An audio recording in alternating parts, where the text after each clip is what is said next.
Floor is yours. Thank you so much. Good morning, and thank you to our host for hosting us today. Thank you to my distinguished speakers for joining me, and thank you for everyone for participating in this panel. Our discussion today is on intergenerational dialogue and action on ethics and AI. I am Nolita Mvonelo. I'm a program manager at the Club of Rome and a director of the 50%, a global platform of systems innovators from all across the world.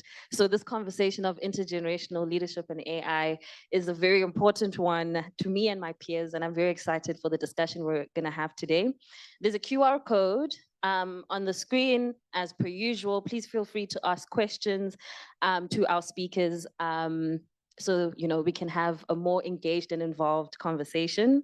The Club of Rome has partnered with Globe Ethics to deliberate the question of whether digitalization will support or threaten our ability to bring equitable well-being on a healthy planet. Over the past year, we've brought together AI experts and AI ethics experts to consider whether there is a need for a Geneva Compact. It was made during Geneva Peace Week. That's why it's called the Geneva Compact. And towards addressing the ethical complexities of artificial intelligence. One critical complexity of AI ethics is represented through the integration of the desires, perspectives, and power spectrum that exists in the generations today and the generations to come. This plenary seeks to further the dialogue initiated by the Compact, focusing specifically on intergenerational dialogue and action. Our objective is to explore how different generations perceive the ethical challenges posed by AI, the expectations they hold, and how these can be integrated into the ongoing development and refinement of the ambitious compact on AI ethics. With me today is Noor Alkhadhar, Product Manager at Learning Planet Institute. In the far end, we have Reine Essobmadje, co-founder of Digital Coalition and CEO at Evolving Consulting. Next to Noor, we have Marie Nadang, Executive Director at Higher Education for Good Foundation. And last but not least, we have Alex Maaza, Sustainability Lead and Board Member at Cardano Foundation. I got it. Thank you. But to start off with our discussion today, I'd like for our panelists to just share their initial perspectives on the topic and share the initiatives that you're working on to address this issue. Starting with you, Noor. Okay. Thank you all for being here. Thank you, Club of Rome, Globe Ethics for organizing this and for inviting me. I'm looking forward to this conversation with all of you. So I have to start with one of my personal experiences in the beginning of my career. So I started as an engineer specialized in natural language processing back when it was a little bit more obscure than it is now. And I was working on the transition from translation done by humans on technical fields that are very repetitive and have a very fixed structure to machine translation on these fields. So I was part of the team of engineers that were building these neural machine translation models and then also deploying the models. And then I was also part of the team that was training translators to use it. And what we realized very quickly is that translators did not like us very much. And one of the things that they were saying is, you are replacing my job, you are taking away the spirit of what I like to do in my job. And if I lacked empathy, which I don't, then it's very easy to say oh, but no, I understand this model. I know that all it's doing is kind of helping you clear the table of repetitive, not so intellectually stimulating tasks, so you can make space for maybe more intellectually stimulating tasks. But that's because I know how the model works. So what we did is we organized these training sessions that were very much general AI culture sessions on how these model works, what kind of data do we train them on, and what you need to do with the model output. Because you don't just use the output as is, you do have to post-edit the machine translation output. And we realized that after those trainings that we did, the conversion rate for translators that were open to accepting machine translation jobs just was so much higher. And that's when I realized that, I always believed this, but this kind of confirmed it for me, is that education really is at the heart of this. And that's what brings us to AI literacy.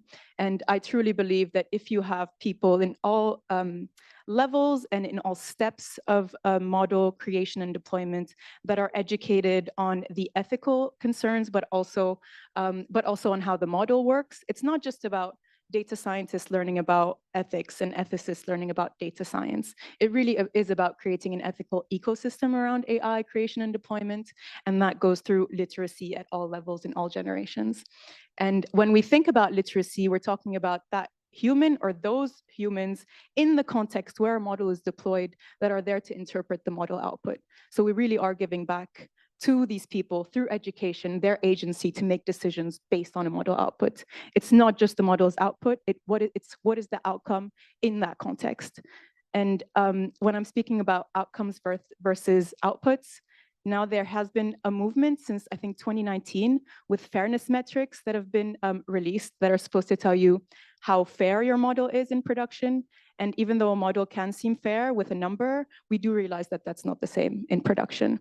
And it really is just giving back that human agency. Now, with all of this, I think, human agency, education, and fairness metrics, these to me right now kind of seem like responsive measures and not forward-looking preventative measures. And that's why I really believe there's not really a solutions crisis. We have a lot of solutions in healthcare and education and other fields. It's I see more of a values crisis. What are the values that are guiding the creation of these models? Do we want to develop models that will help protect and regenerate coral reefs and other natural ecosystems? Or do we want to build models that are going to have even stronger targeted marketing algorithms and like social media algorithms that are going to contribute to like more social alienation? And that's really what we need to focus on. Do we have a set of shared values to guide the development of AI today? Do the people who control the creation of models and their deployments share these values? And do young people also buy into these values? And are we creating a future that we envision for them? Thank you. Thank you. Hello, everyone. Thank you for being here with us. Thank you, Nolita, Club of Rome and Globetics for making this happen. So my name is Marine. I'm also an engineer, in fact, but my background is very multidisciplinary. After my engineering studies, I did a master in political science and then a PhD in innovation management.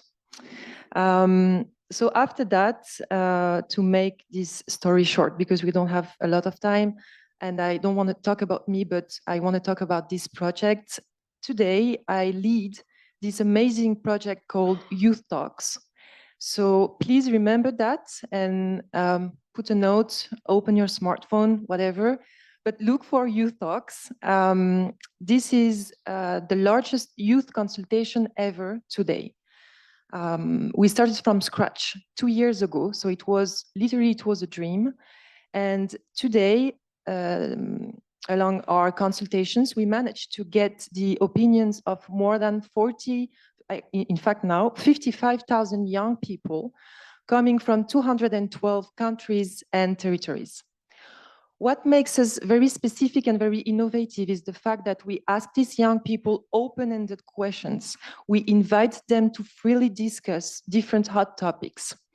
This is very important because when you ask these young people closed-ended questions, and especially questions that we, the maybe more, I don't want to say old people, maybe more experienced people, when we design the questions, we prevent them from thinking out of the box, right? Because we have a mindset, we have a specific mindset, and we design the questions with this mindset. So it prevents these young people to think out of the box and really bring new ideas, new things on the table. So anyway, the reason why we're able to do so is because of these algorithms, and I mean, this is your area of expertise, natural language processing, algorithms. Sometimes people like to call it AI, but yeah, I don't want to go that way. So anyway, thanks to these algorithms and all these technologies, we are able to collect all these answers to these open-ended questions, all the online discussions between young people, and to analyze what they said, what they discussed, and what really matters for them, right? So at Youth Talk, this is what we did. As I said before, we launched a project 2 years ago with a large consultation on their aspirations, needs, fears. We even asked them what were their priorities in terms of education. What do they need to learn to achieve what they need to achieve for the future of the world that they want, for the future of our society. And we also more recently launched another consultation called Youth Talks on Artificial Intelligence. I'm eager to share some of the results with you, and I will do so during that panel. But maybe just to answer the question that you didn't ask, in fact, but why do we need to have these intergenerational dialogues, right? So I will share with you maybe only 3 ideas. The first one being, do you know that 50% of humans on this planet are less than 30 years old? So why shouldn't we involve them when we think about AI and regulations and ethics of AI? Seems weird, right? Here I quote, the average hiring age of CEOs at Fortune 500 and S&P 500 companies has risen significantly over the past decade from 51 to 55 years old, while the average age of board members stands at 63 years old, right? So there is definitely an issue here, especially in this VUCA world, where complexity is definitely a word that we use every day. The second idea would be, of course, young people will be the one living with the consequences of the decision that we make today. So that's a second argument that is important. And last but not least, not all the time, of course, and we need experienced people, not to say old ones.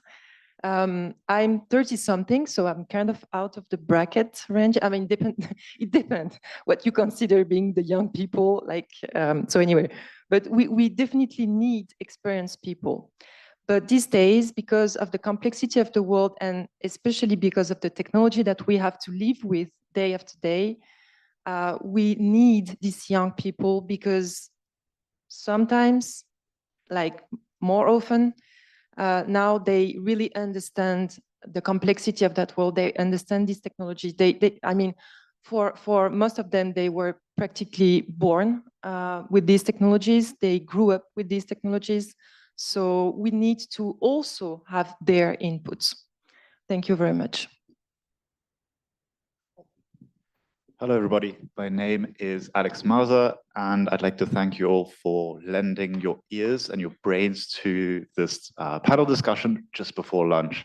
And I'd like to thank the organizers, actually, because the question around intergenerational aspects of things had me thinking about my childhood. I very much remember when I was taught how to go through a dictionary in an efficient manner. I remember the first time I used Google. And back then you had to be really, really precise about the keywords that you would put in, right? And it was painful if you didn't. 10, 20 years later, Google got really, really good. And sort of last year, the year before, we all kind of found ourselves prompting GPTs with very similar keywords. And so it got me thinking about access to information in my generation, that of my parents, and really, what would happen in future. Of course, knowledge is power, and where knowledge is contained and where it's accessible, that determines a lot of things. I grew up in South Africa. I have worked at the intersection of research and innovation cooperation for Switzerland. And that's where I got into digital technologies like AI, and more particularly and more recently, blockchain technology, which I've been working on for the past 4 years. Now, you might ask yourself, what the heck is a blockchain guy doing at an AI conference? And ethics. The key thing here is, and this is something I want to bring about in this panel, is that there's actually a convergence between these two transformative digital technologies. Specifically, you can look at some lessons learned from the blockchain world that could be applied into the AI space, as well as some of the applications of blockchain technology to fairer and more ethical, transparent AI. The first of which relates about the environment and how environmentally intensive these technologies can, should, or could be, and then how these are governed.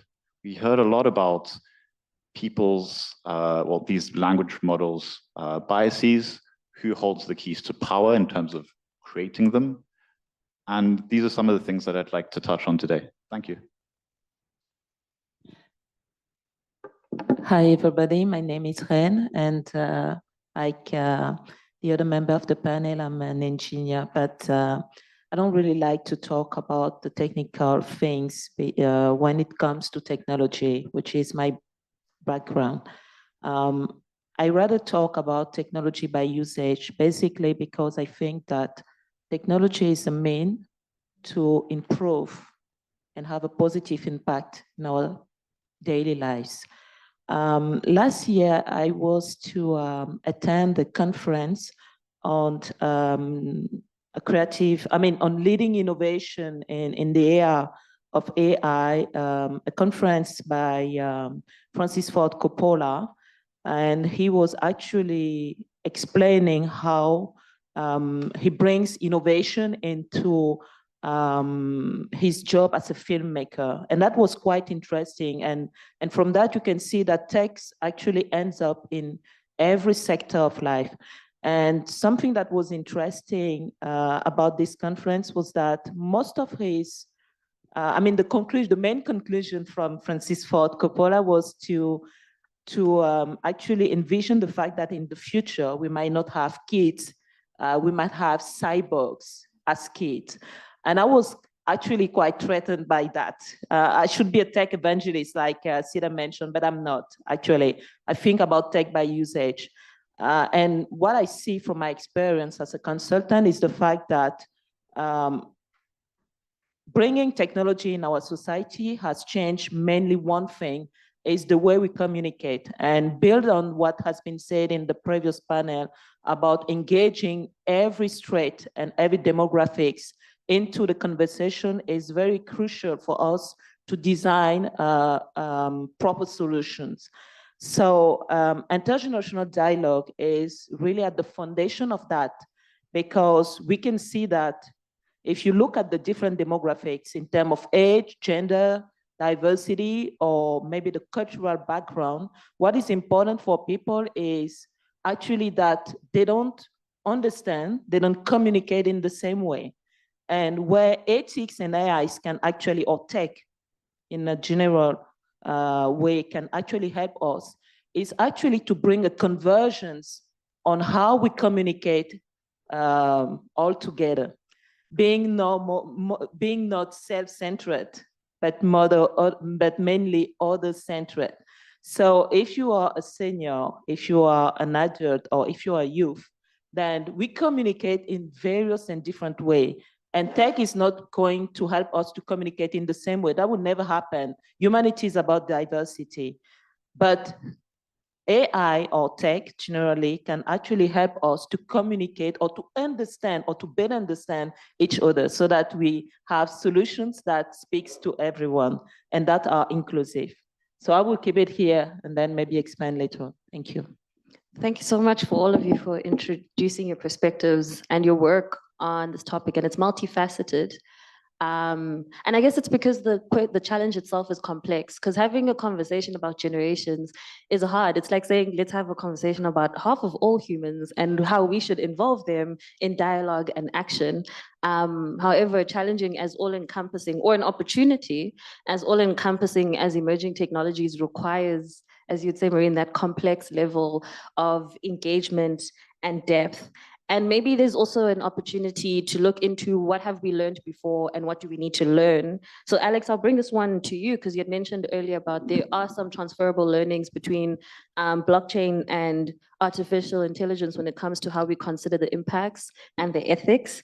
What is the general awareness that there is of these dynamics, but also to add a more intergenerational spice into it, when it comes to adoption and how it impacts our perceptions of how adoption of blockchain happened and how we're seeing the adoption of AI, what can we learn there also? Complex question. Yes, Yeah. I'll try to tackle it. Who here feels comfortable about their knowledge on AI? Just kind of like raise your hand. Okay. Now, same question, but with blockchain. Somewhat. Okay, cool. For AI, there are experts in this room. With blockchain, a very simplified explanation of what it is a digital distributed ledger that allows people to transact value and govern value in a disintermediated fashion. So the T-ledger, debit and credit, it's pretty much as if it exists in all of your pockets and you can check what has happened or not. This is important in terms of understanding the transparency of decision-making, of transactions. And when applied to, for example, training a large language model, you can very much understand and create a trace of authenticity, of traceability of how this model was created, what decisions were made, et cetera, et cetera. Let's take a step back from the technology into something more concrete, the environment. Who here has heard Bitcoin consumes as much energy as a small nation state? It's a nice media buzzword. The real stat is Bitcoin consumes as much as one television sets globally per year, right? So it's a little bit less of a fantastic headline. So imagine all the TVs were on for a year. That's Bitcoin, or digital gold for some people. Bitcoin isn't the only blockchain, right? There's a plethora of these, and actually most of these are highly energy efficient. Yet, because of this buzzword, the blockchain industry has gotten a bad rep amongst policymakers, amongst regulators, and we've been pushed to really optimize a very young industry towards environmental compliance. This is in the US, as well as in the EU, with some more recent regulations that I've been involved in getting the environmental statistics of the particular blockchain that I work for. And now there are industry standards for this, to the point where you know how much carbon, we can estimate with a lot of certainty, how much carbon and how much energy was consumed in one transaction, and relate that to a unit of value. In the AI world, we have some understanding of how much it costs to run a data center, how much it might cost to train GPT-3, not GPT-4, 4.0. And to use it is a really fascinating thing. One query into a GPT-3 is the equivalent of turning on a light bulb for an hour. Now think about how many times you've used ChatGPT in the past month. That's one room in your house that's lit. And so I think one of the key aspects that AI can learn from blockchain is to actually optimize towards transparency around energy efficiency and measurement as early on as possible, so that that aspect does not stifle that industry's growth from a regulatory perspective. And then, of course, people will need to optimize their technical systems with that. With governance, and this is where it gets a little bit more intergenerational. I can speak on the Cardano blockchain, where actually we have a system of value that's currently worth about $12 billion at market prices and has its own treasury of approximately $600 million. This belongs to every single holder of a Cardano token. They can decide where that money is spent, what kind of design decisions are made from a technical perspective, et cetera, et cetera, et cetera. Now, if we want this technology, at least the Cardano blockchain, to be used ethically, the decision-making within these processes needs to follow these sorts of lines. And so there's a lot of this that's happening in the blockchain industry. And essentially what it allows is permissionlessness of participation. That's real access. It's, if you think there's a problem and you think you know how to solve it, you can pick up a spade and there'll be ground to shovel. Whereas when it comes to AI governance, what we see are typically large big tech companies, as well as, let's say, obscurely incorporated organizations that are creating these large language models. And yes, they do open source them, but only after they've been developed. And so do you have access to that decision making? Unless you're a shareholder of one of these companies, unless you're one of the board members or executives, or somebody that really has a decision-making power within the business units, you don't really have that. So these are some of the ways from an environmental perspective, as well as from a governance perspective, that AI and blockchain can meet. And I just want to add one last thing to the governance bit. For Cardano to be governed, we've created a constitution. Now, we see a blockchain as not only a technological construct, but a social one. So in that constitution, you have things relating to values, as well as some very technical guardrails. And to do this, to build this constitution up, there have been, well, there will be close to 70 workshops held globally across different regions, different countries, to really gather the insights of people that have different lived experiences to each other. And it's not just about the global north and the global south. It's within certain countries and certain locations there. So yeah, I'll pause on that. Thank you. Thanks, Alex. You bring up quite a few important points, but I will use your point on governance to then ask Reine her question, because we are living in an ever increasingly fragmented society. And in my work, I see the topic of intergenerational dialogue and action coming up even more because these tensions of fragmentation are showing differently depending on the generation or their attitudes or approach to technology.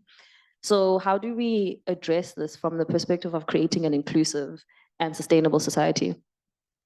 Okay, thank you, Nolita. So basically, what I mentioned earlier is the conversation and the communication. And if you think about technology, when I started my engineering courses, that was like 24 years ago, we're talking about machine learning, natural language speaking, and all those things. And everything is around communication. So basically, what the tech people have actually invented is the change management process. Like, we are going to design a technology and we are going to teach you how to adopt that technology. So now I want you to think in a reverse way. Instead of designing technology, maybe we should start by onboarding people that are supposed to use those technologies. And when I talk about conversation, the way you communicate at the age of 20 is not the same way at the age of 40 nor 60. So the young people of today are going to communicate in a different way. And what we are doing with AI is just pushing words and getting answers. So we are starting building system with biases that does not represent the diversity of the society. So what I do think is that we should start by having not the change management process, but on board all the customer representative or the diversity, so that we start building systems that are not designed to provide application or solution, but are designed to understand the evolution of the society, given to its local context, even if it has global foundation. So this is the way to do things. And if I want to give maybe a practical example based on what Alex previously said, he mentioned AI, he mentioned blockchain. So in blockchain, there is something that we use that is called smart contracts. I bet that most of you use it to do your digital payment using your phone or whatever.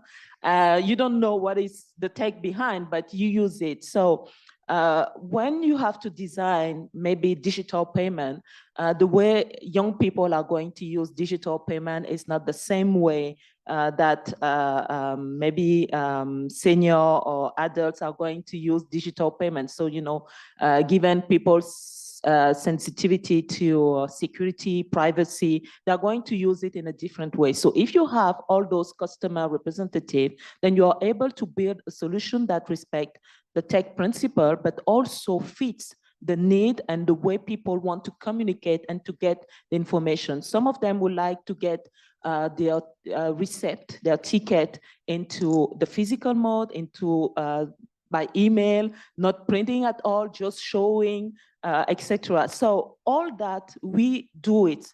Tech people, they do it actually. They just look at the needs, and especially when it comes to money and rentability of application, they naturally do it. So what we need to do is to integrate all those principles into the design of solutions, and maybe the tech foundational blocks or AI foundational blocks, so that we manage to have systems that will not dictate the way we should communicate, but will understand that maybe the way people communicate in the 20s, in this century, it's not going to be the same way in the upcoming century. Obviously, we won't be here to see that, but we need to prepare the future.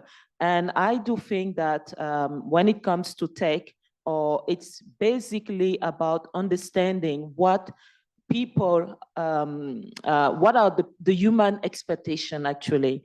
And when you understand those human expectations, when you have a sort of ethics and conscience and sort of conscience about what is good for the society nowadays and in the future, and those ethics principles, they don't change, they are the same.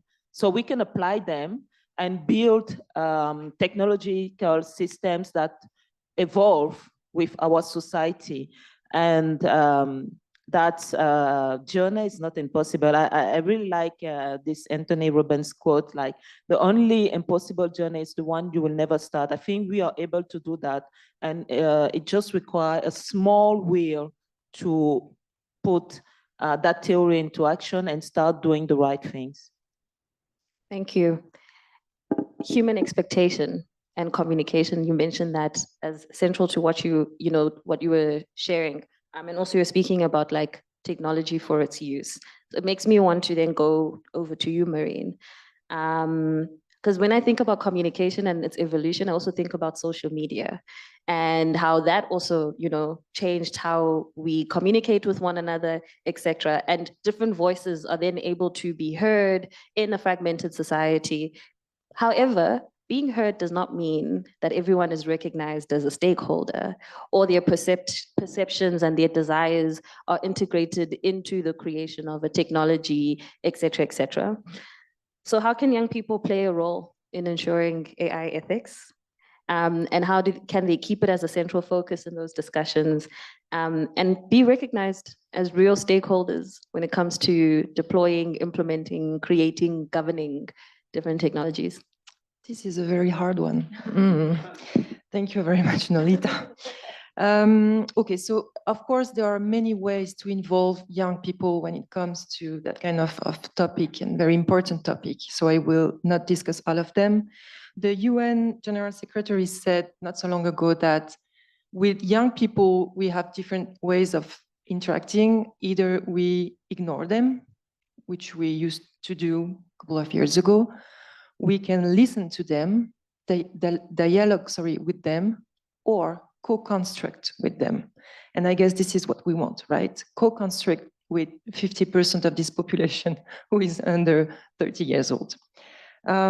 So one way is to do what we try to do with youth talks, which is to lead, launch, run mass consultation to allow these young people all over the world to express themselves, to have a voice.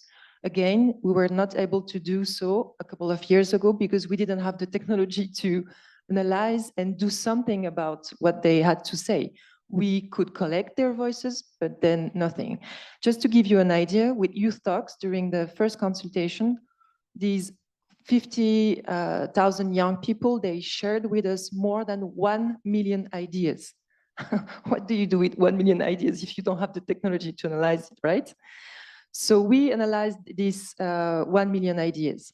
Let me just maybe take a step back just to share with you a couple of things. one of the most striking results of this first consultation was their answer to what do you need to learn to build the future that you want? What is the priority for you to learn? And we targeted young people between 15 and 29, but most of them were between 19 and 24. So the Gen Z, right? And their top priority all over the world, except in China, which is very interesting. We can discuss that further later. But like all over the world, the top priority was, they said to us, can we please relearn how to live together? Can we please relearn like fundamental, like core values, virtues, principles? It's kind of weird. I mean, we were expecting like, I don't know, mathematics, technologies, AI, blockchain, why not? But not all of them ask like, can we please relearn how to live together? And it's not only about soft skills, right? Which is kind of a buzzword. They talked about developing empathy, open-mindedness, solidarity, etc. So it was kind of striking. And unfortunately, I don't have time to expand on this, but this is what led us to launch after that the consultation on artificial intelligence, because they didn't spontaneously, they didn't talk about technologies and artificial intelligence. I think less than 5% of them mentioned these topics to answer these questions. So we were super surprised about this. But I guess they are clear-sighted. I guess they have, in fact, a really clear vision of the future. And it's all related to what we mentioned during the previous panel, like make sure that the human is at the center of technology. This is like very important for them. For us, it's like a concept. Even in the previous panel, some of the panelists said, we did not manage to really understand what it means to put the human at the center of the technology. But you have to understand that for these young people, it's not a concept that we need to define. For them, this is like the priority number one, because when you were younger, you used to go in the streets and you used to talk to your friends and you used to learn how to live with other humans, how to interact with other humans. This is not necessarily the case for them. You have to imagine, you have to remember that today, the families are kind of, I mean, people travel a lot, divorce, the mother is here, the father is there is no communities anymore. Then on the top of this, you will have social media, right? And the pandemic. So you have to imagine that these young people, like for them, before using this technology, what they really want is relearn how to live together, and then maybe we can do something good with that technology. So it's not about creating the best young people in the world. It's about creating the best young people for the world, which is very different, right?